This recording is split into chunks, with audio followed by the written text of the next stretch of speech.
Olá e bem-vindos! Hoje a gente vai mergulhar num quebra-cabeça fascinante que vem de uma das histórias mais famosas da Bíblia.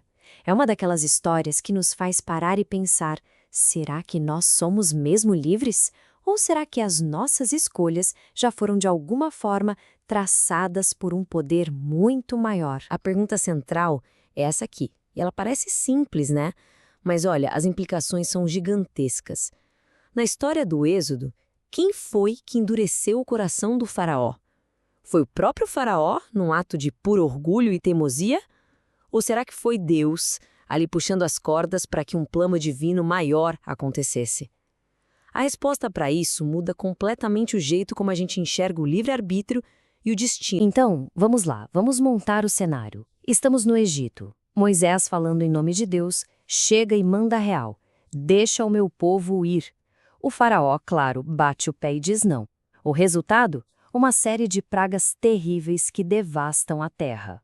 Mas é aí que a coisa fica estranha, porque o próprio texto da Bíblia parece entrar em contradição sobre o motivo dessa teimosia toda do faraó. E olha só isso aqui, preto no branco. De um lado, o texto diz claramente que o faraó endureceu o seu coração, ou seja, joga a culpa e a responsabilidade nele. Mas aí você continua lendo e, pá, o texto afirma que o Senhor endureceu o coração de Faraó. E aí? Quem é o autor dessa teimosia? É exatamente aqui que o nosso mistério começa a ficar bom de verdade. E é importante a gente notar uma coisa. Antes de qualquer menção de Deus endurecendo alguma coisa, o faraó já tinha deixado bem claro de que lado ele estava. A resposta dele para Moisés é puro deboche e desafio, né? Quem é esse tal de senhor para eu dar ouvidos a ele? Não conheço esse cara.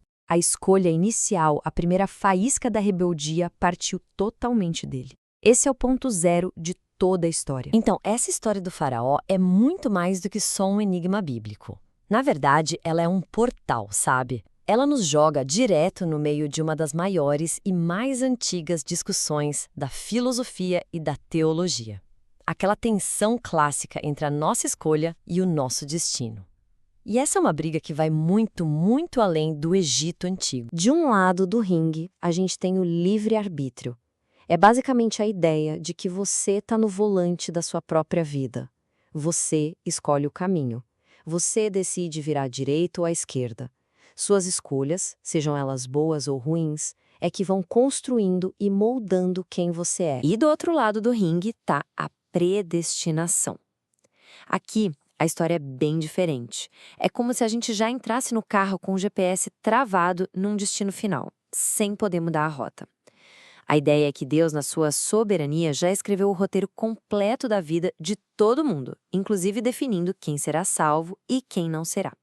A decisão final, nesse caso, não seria nossa. E olha, essa briga não é de hoje não, é uma treta antiga, desde Santo Agostinho, lá no século V, passando por João Calvino, na época da Reforma Protestante. As mentes mais brilhantes da história da fé já quebraram a cabeça com essa tensão.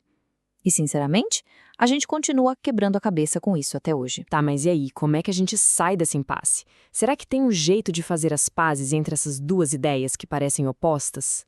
Pois é, existe uma interpretação bem interessante que diz que a resposta não é um ou outro. É mais como um processo, uma espécie de dança, quase como uma anatomia da teimosia, que mostra como a escolha do homem e a resposta de Deus se conectam. Funciona mais ou menos assim, passo a passo. Primeiro, o faraó, por conta própria, decide bater de frente com Deus. Segundo, Deus responde, mas não forçando, e sim mandando mais luz, os milagres, as pragas, que na verdade são chances para ele mudar de ideia. Terceiro, a cada chance, a cada sinal, o faraó se enterra ainda mais fundo na sua teimosia. E aí vem o passo final, o quarto passo. Deus basicamente diz: ok, você quer esse caminho, então pode ir. Ele entrega o faraó as consequências da escolha que o próprio faraó fez. E tem uma frase que resume isso de um jeito uau, muito forte. O ato final de Deus não é obrigar o faraó a ser mau, é entregá-lo ao pior de todos os tiranos, o próprio eu. Pensa nisso por um segundo. O endurecimento, visto por esse ângulo, não é uma força externa, mas o resultado de ser deixado sozinho com a sua própria rebeldia, com seu próprio ego. E isso se conecta com um princípio que a gente vê na Bíblia inteira, e até na vida, né? Aquilo que você planta, você colhe. É simples assim. Nossas escolhas são como sementes. Se você planta teimosia e rebeldia, a colheita inevitável é um coração duro. Não é um castigo arbitrário, é simplesmente a consequência natural do que foi plantado. E pode acreditar, essa dinâmica de escolha e consequência não foi um evento único que aconteceu só com Faraó. Esse princípio, esse padrão, se repete em outras histórias bem importantes da Bíblia e tem tudo a ver com a gente hoje. Vamos pegar outro caso, talvez um que seja ainda mais polêmico. A história de Judas. A traição dele foi prevista, certo? Parece um caso perfeito de destino selado, de predestinação. E aí a mesma pergunta que fizemos para o faraó volta com tudo. Judas era só um peão num tabuleiro, fadado a trair? Ou ele ainda tinha liberdade para escolher? Pensa nessa cena poderosa da última ceia. Jesus sabe de tudo o que vai acontecer. A profecia da traição está ali, no ar. E o que ele faz? Ele oferece um pedaço de pão a Judas. Naquela cultura, isso era um gesto enorme de amizade e comunhão. Era uma última porta aberta, um último chamado ao arrependimento. Não era uma sentença de condenação, mas sim uma última chance de mudar de rota. A escolha de ignorar essa mão estendida foi 100% de Judas. E aqui a gente chega na grande sacada de tudo isso. O fato de Deus saber o que vai acontecer não significa que ele faz acontecer. É como um meteorologista que sabe que vai chover amanhã. O conhecimento dele não faz a chuva cair. O conhecimento prévio que Deus tem das nossas escolhas não anula nossa liberdade de fazer essas escolhas.